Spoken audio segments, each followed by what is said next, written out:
अस्सलाम वालेकुम रहमतुल्लाहि व बरकातुहू। ये मस्जिद मिकात है, यानी मदीना मुनव्वरा शरीफ से आप बाहर निकलेंगे तो ये मदीना मुनव्वरा की हदूद से बाहर ये मस्जिद बनाई गई है। इसे मस्जिद जुल हलैफा भी कहते हैं। हज़ूर अलैहिस्सलाम जब उम्रे के लिए आप तशरीफ़ लाए तो आप नमाज फ़जर आपने वहाँ पे अदा की, नमाज ज़ुहर आपने जो है वो रस्ते में अदा की, और नमाज असर, नमाज मगरिब, इशा और फजर अदा करने के बाद आप जो है यहाँ से मक्कातुल मुकर्रमा तशरीफ़ ले गए।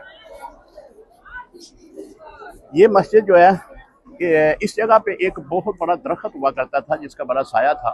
नबी अलैहिस्सलाम उस दरख्त के साए के नीचे रुके हैं और वहाँ पे आपने एहराम बांधा था, और उस दरख्त का नाम हलैफा है, जिसकी वजह से इसको जुल हलैफा कहा जाता है या जिल हलैफा, दोनों अंदाज में आप पढ़ सकते हैं।